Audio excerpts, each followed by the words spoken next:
Number 10. J. Jonah Jameson. While JJ might not seem like the craziest supervillain out there, he has his moments, truly. Sure, he's just a guy who most of the time causes Spider-Man more grief in his civilian identity of Peter Parker as his loudmouthed, often angry and demanding boss, but if he gets his hands on robots, whew, watch out. JJ isn't at the level of world domination underestimation, but for the most part, Spider-Man fans generally just think of JJ as a nuisance, a menace, if you will, to Peter's everyday life. However, JJ has not only threatened Peter's livelihood and Spider-Man's reputation, but has also even gone toe-to-toe with Spider-Man himself, and even at one point took on She-Hulk. Typically, he's at his most dangerous whenever he gets his hands on the Spider Slayer robots or armor, which he often uses to more directly hunt Spider-Man or other heroes down himself, using muscles, or robo-muscles I guess, as opposed to just the written word. And let's not forget that the written word and media itself are also way more powerful than we maybe give them credit for, both in the comics and in real life. Number 9. Sandman. The only thing that really holds Sandman back from being so deadly is his own disinterest in crime. In the end, Sandman often resents what he has become and even grows to resent being a criminal. There are even times in the comics when Sandman has tried to turn over a new leaf and go against his story as a villain, becoming reformed, preferring to stay neutral, lawful, and of course even at times teaming up and aiding heroes. This is really what holds him back though. That, and in some cases, the vacuum cleaner. Though really that shouldn't have been able to hold Sandman at all, considering that he can control the sand that makes him up, which means that yeah, he can just kinda like move out of the vacuum cleaner, right? As sand particles. Sand is a powerful substance. It can cut you, it can get inside a wound, it's minuscule, it can get through and into almost any room or location, as it can pass through the smallest nooks and crannies. Sandman is also virtually immortal and can create duplicates of himself, allowing him to access a giant form by balling up all of these duplicates together. Now imagine if he did something like this, but on the scale of all of the sand in the world. Let's not forget that scientists have estimated that there are more grains of sand on planet Earth than stars within our universe. I know stars are bigger than grains of sand, but still, there's a lot of sand on this planet, like a lot of sand. And friends, before we move on to this next spot, if you are loving this list and you want more lists about Spider-Man villains, let us know by clicking that like button. Number 8. Morbius. Another villain that is really only curbed, I think, because of his often more heroic nature and sense of humanity is Morbius. Okay, so Morbius might not be a global level threat like we were talking about in the intro, but he's definitely more powerful than you might think. A lot of people probably don't think about Morbius much at all, I imagine, but like the Lizard, if he's completely feral and unreserved, he's pretty dangerous. Recently in the comics, we saw that Morbius is back to being a fearsome, uncontrolled, ruled by his hunger, pseudo-science vampire when he comes up against Ben Reilly's Spider-Man during the Beyond Spider-Man event. Ben struggled to fight against Morbius, and if it wasn't for some help from Beyond, he may have even died as a result of their battle. In the end, it took the Daughters of the Dragon duo, Colleen Wing and Misty Knight, together to take down Morbius, and even then, they may have only been able to do so because Morbius at that point was missing an arm. Dr. Michael Morbius can be quite strong when his power is completely unleashed, and there's nothing holding him back. Number 7. Flash Thompson. Flash Thompson isn't a villain anymore in the comics, but he did start out as one. And from his humble beginnings, you likely would not have imagined that he'd become so powerful as a character. Flash Thompson started out as Peter Parker's schoolyard bully. He didn't have any powers, he was just kind of a jerk. Over time though, Flash became less of an oaf and eventually even became a friend to Peter. He then goes on to serve in the military, becoming a decorated hero, and even becomes a superhero after he becomes Agent Venom, teaming up with the Venom symbiote, who also has a villainous origin story. Sure, Agent Anti-Venom, aka Flash Thompson, probably won't be the guy threatening the entire world, because, well, he's a hero, but he definitely now possesses enough power to instead be a hero who could potentially save the world. And considering that he was just your average run-of-the-mill high school bully, you probably wouldn't have expected him to come so far. Number 6. Sauron. I've always felt bad for Sauron. Like, this dude does not get enough love when it comes to our boosting of supervillains here on the channel. I know Sauron seems kinda silly on paper, but he's also pretty diabolical and deadly when he wants to be. And if the person writing the character also believes in his prowess. Sauron can temporarily absorb mutant powers, is super strong, and somehow has functional pterodactyl hands that he can use to pick up weapons and items. I don't even know how he does that. That's nuts to me. Sauron is also an energy vampire, which means his powers are literally deadly. He needs life force energy to live, and when he absorbs life force energy, it can actually result in the death of his victim. Honestly, I think if he just had the right team up, he could be pretty unstoppable. Maybe with X-Men Green he'll be able to do something crazy. I really want X-Men Green to be like a super villain team. Like kinda like Poison Ivy, like we're villains but we're like saving the planet. Number 5. Sin Eater. Sin Eater saw a massive power upgrade recently. Initially he was just a crazed man obsessed with absolving the sins of others through killing them. But more recently, in Nick Spencer's run on Spider-Man in 2020, he became so much more than that. In issue number 46, we see Sin Eater with newfound powers to actually absorb and absolve the sin of villains, and with those sins, he would also gain their powers. This meant that the sky was almost the limit for just how powerful of a villain Sin Eater could become. However, after learning that he was being manipulated by Kindred and kinda used as a pawn, Sin Eater became distraught and ended up taking his own life. He would later be resurrected as a corpse, but we don't really know what happened to said corpse after he was brought back and the fight against Kindred sort of came to a close. He could still be out there somewhere though, and who knows, he could have some of his former hyped up powers. I doubt it, but even if he doesn't, he did have it at one point, so I think we should count it. It was pretty cool. Number 4. Chameleon. Chameleon is definitely a hero who deserves more love and respect, or at least more disdain if you love to hate the greatest villains. He was the first villain that Spider-Man ever faced in his own series. A lot of people don't think of shapeshifters or masters of disguise first when it comes to power levels, but the reality is someone who is really good at disguising themselves as other people can be one of the most deadly and unstoppable villains around. I mean, look at what Mystique managed to do recently in X-Men's Inferno series, or look at what Chameleon might seemingly be up to currently in Devil's Reign. Not only is Chameleon great at creating chaos and hurting others by disguising himself as them, but he also is pretty good at just hatching plans as well. Number 3. Kingpin. When it comes to Kingpin, we usually think of him as a threat confined to New York City. In fact, some people don't even think of Kingpin at all when it comes to Spider-Man. Over the years, Kingpin has become more synonymous with the superhero Daredevil, even though Kingpin's first appearance was actually in a Spider-Man comic, making his first appearance in Amazing Spider-Man issue number 50 during the original 1963 series. Lately in the comics, Kingpin has been setting his sights on a much more grand prize than just causing grief for New York, its citizens, and its heroes. He is taking on all of the superheroes based in the US that oppose him as he aims to run for president, using Kilgrave, yes, the Purple Man's powers, to encourage everyone to vote for him. Or else. Superheroes who do not ally themselves with Kingpin in this endeavor will face his wrath during Marvel's Devil's Reign event. Number 2. Mysterio. Another villain that often gets dismissed when it comes to Spider-Man's rogues gallery is Mysterio. Mysterio is a villain that is all smoke and mirrors, and illusions, which makes a lot of folks consider him to be not so real of a threat. Still, in the cinematic take on the character, we saw Mysterio almost completely fool the entire world, or while even being defeated, he kind of still did that. His plan here was to convince everyone that he was a hero and win them over to his side, and even despite seemingly dying, he actually still managed to kind of succeed. In the Old Man Logan universe, Mysterio is also the one behind defeating pretty much all of the X-Men by tricking Wolverine into thinking all of his friends were really supervillains, thereby getting Wolverine to kill the entire X-Men team and the school. Yikes.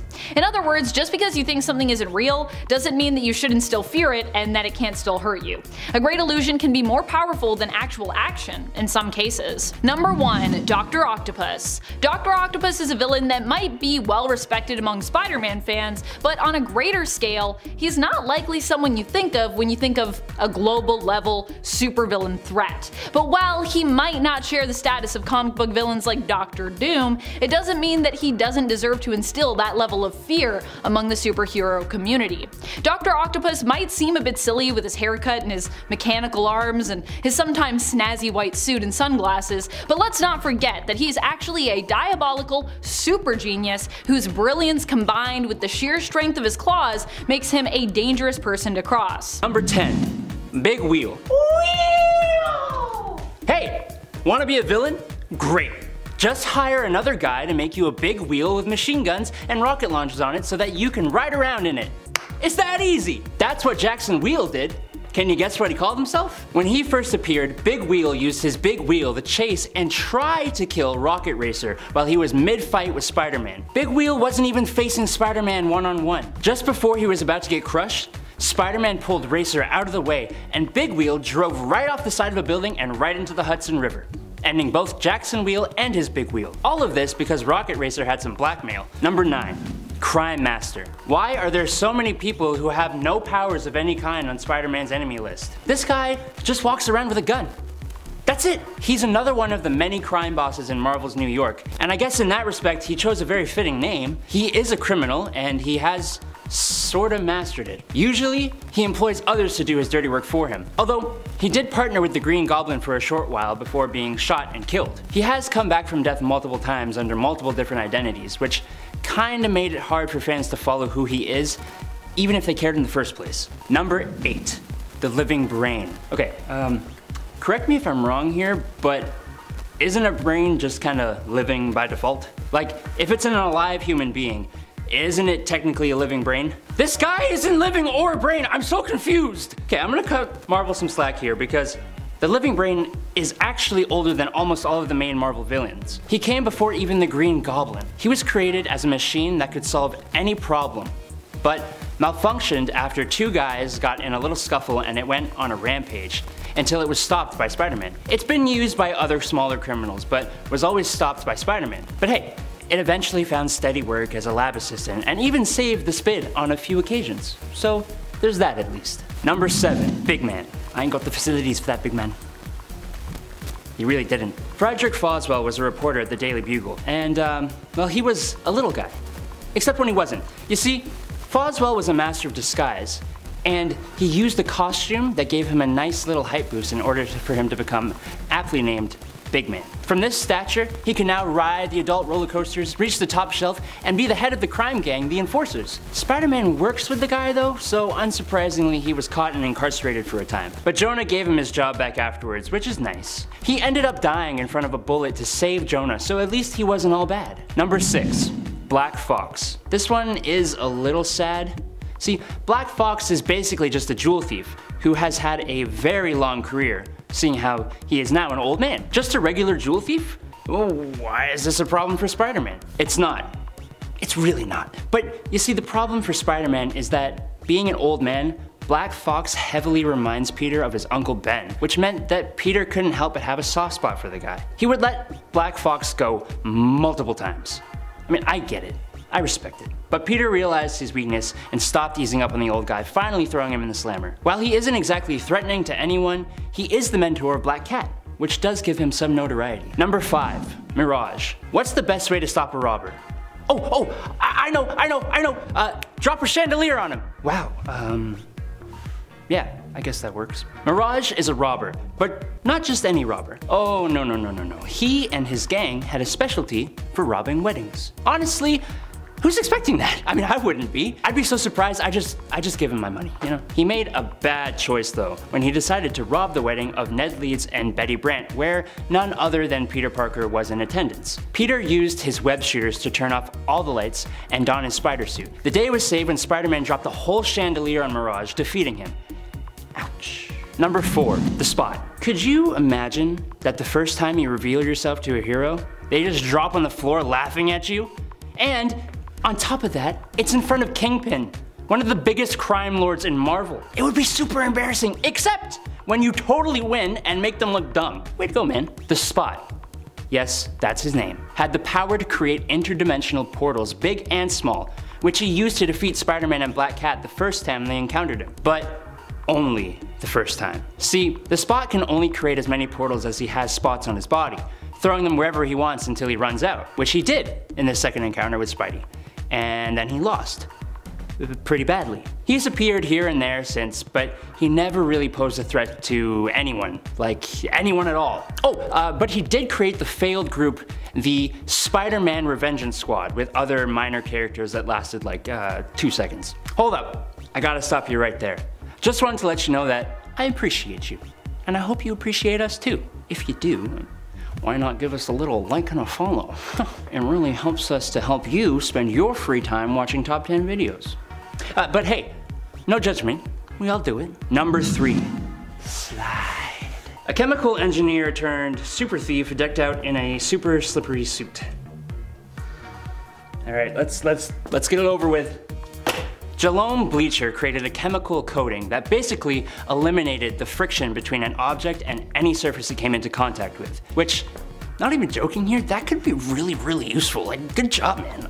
Too bad the company he worked for closed their R&D department and Jalome had to find a way to independently fund his project. Honestly, I would have just found another company who wanted to fund me, but then I wouldn't appear on a list of people you never heard of, and that is a goal of mine. He created a suit with the chemical and used his slippery abilities to rob banks and try to destroy his old boss's business. His only other notable mentions were his midlife crisis and his death in a side story of the Civil War event where he was shot in the back for refusing to side with crime boss Hammerhead. I guess you could say that they had some friction. Okay, I'm just gonna slide my way to the door. Number 2, Stiltman. So long as I am the master of my stilts, I'm unbeatable. I'm completely invincible. Wilbur, just stop. Just stop, man. Despite being an adversary to both Daredevil and Spider-Man, Stiltman just couldn't seem to be taken seriously. I can't possibly imagine why. Oh wait, no, I can. It's the stilts. Yeah, it's the stilts. What's interesting is that if you go into his Marvel wiki page, Stiltman actually has quite a long history, being involved in many storylines. And his stilts are actually pretty strong. At one point, the strength of them was able to plunge She-Hulk so far into the ground, she ended up in the subway. But then she beat him in a really embarrassing way. I mean, just look. His stilts could reach up to 290 feet though, which is actually kind of cool, I think. Number 1, Hypno Hustler. Okay, just look at this dazzling man. What an icon. The Hypno Hustler made his debut in the 80s, which I hope isn't a surprise to anyone. He uses a hypnotic guitar to hypnotize people, wears headphones that stop him from hypnotizing himself, and has boots that emit knockout gas and have retractable knives. What a combo! His story involves him performing at the nightclub Beyond Forever, where Peter Parker and pals just happen to be. Him and his band use their hypnotic grooves to hypnotize the crowd into giving up their goods. Peter Parker, being the hero, obviously knows what's going on and changes into his Spidey suit. During the fight, he realizes the headphones are the only thing keeping Hypno Hustler from hypnotizing himself, and Spider-Man removes them. Number 10, Dr. Doom. I love Dr. Doom. He just looks so cute, but of course this is still a Dr. Doom alternate, so I imagine they're still quite menacing. Dr. Doom is just what he sounds like, an anthropomorphic duck who also happens to have a similar appearance and attitude to Dr. Doom of Earth 616. He makes an appearance as an adversary in the first issue of Peter Porker, the Spectacular Spider-Ham. Being a cartoon version of Dr. Doom, aka Victor Von Doom, Dr. Doom also hails from the reality of Spider-Ham's Earth 8311. We also learn in his first appearance that against his own will or his own interests, Dr. Doom happens to be a well-liked rock star, becoming famous against his wishes.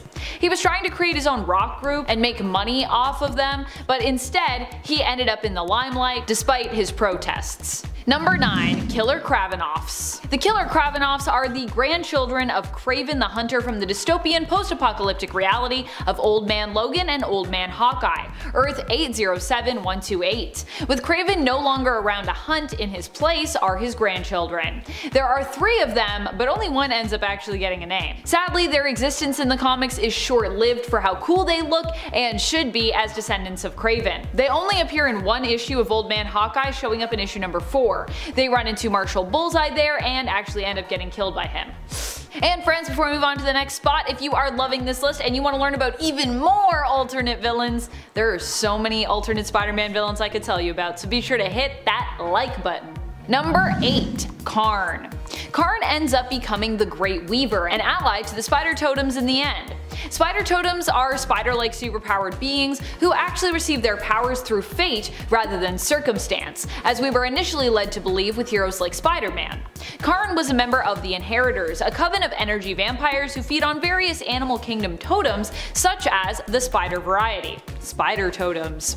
After Karn was blamed for the death of his mother, he was made to work to atone his misdeeds. He traveled around various multiverses hunting down spider totems at the behest of the other Inheritors, though he never really enjoyed it and thus was a reluctant villain. When the previous Master Weaver ended up dead, Karn decided to take his place and instead became an ally to the Spider Army as opposed to a villain of theirs. He did however kill spider totems back when he was hunting and working for the Inheritors, and a member of the Inheritors really.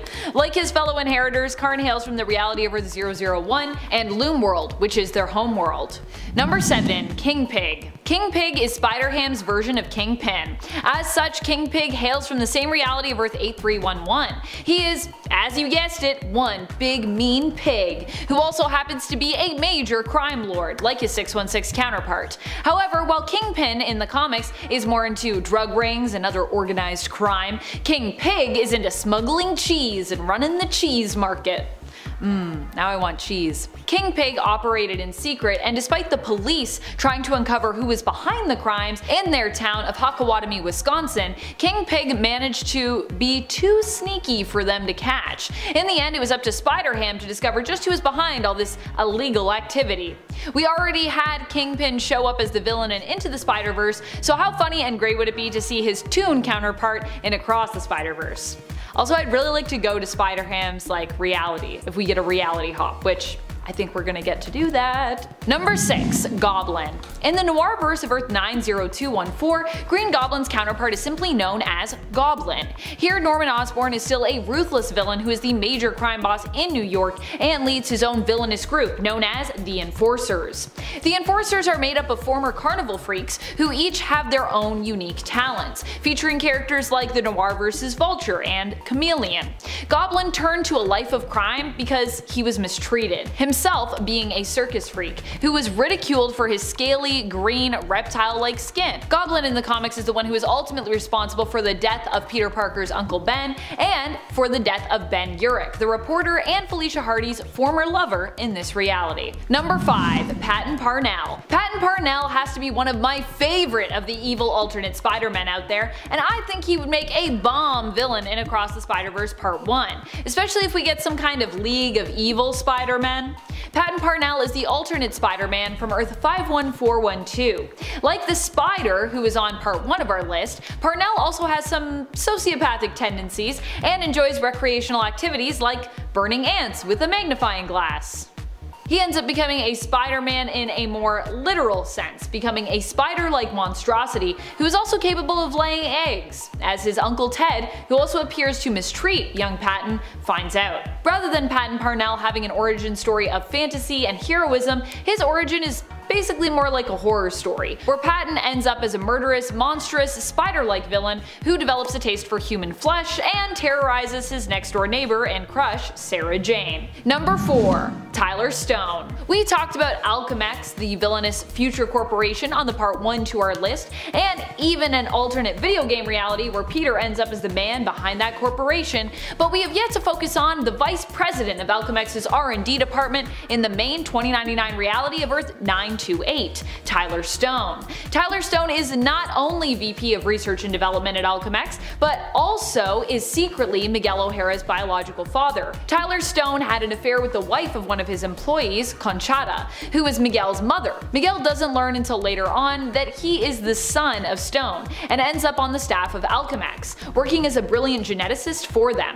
When he tries to leave, however, it is Stone who slips him the highly addictive drug only made by Alchemax known as Rapture, to prevent him from leaving. Fortunately, Miguel manages to free himself via experimentation, which also gives him spider-like powers and abilities, becoming Spider-Man 2099. Number 3. Spider-Carnage. Similar to the Spider on Part 1 of our list, Spider-Carnage is another evil alternate version of Peter Parker, or at least he thinks he's Peter Parker. Spider-Carnage came into being following Miles Warren cloning Peter. In this reality, Peter lost his Uncle Ben and later also his Aunt May, which left him completely brokenhearted.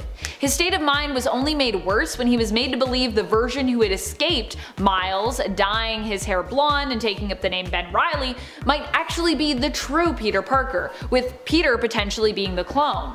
This revelation filled Peter with hatred for Ben, and would later fuel the bond he had with the Carnage symbiote, who entered into his world via an interdimensional portal during a time when Peter fought Ben. His rage and the symbiote turned him into a villain known as Spider-Carnage, and his plan was to destroy all realities across the multiverse. This version of Spider-Carnage appeared in the 90s animated Spider-Man television series. Number 2. Red Goblin. Red Goblin isn't necessarily an alternate variant considering he is the main reality 616 Norman Osborn, but Superior Spider-Man is also technically Earth 616's Otto Octavius, and I counted him last time without much complaint, so I figured we could put Red Goblin on this list and it should be fine. Red Goblin is a villain that comes from a period in Marvel Comics where a depowered Norman Osborn ended up getting his hands on the Carnage symbiote and convincing it to bond with him, with both of them bonding over how they enjoyed hurting and tormenting people.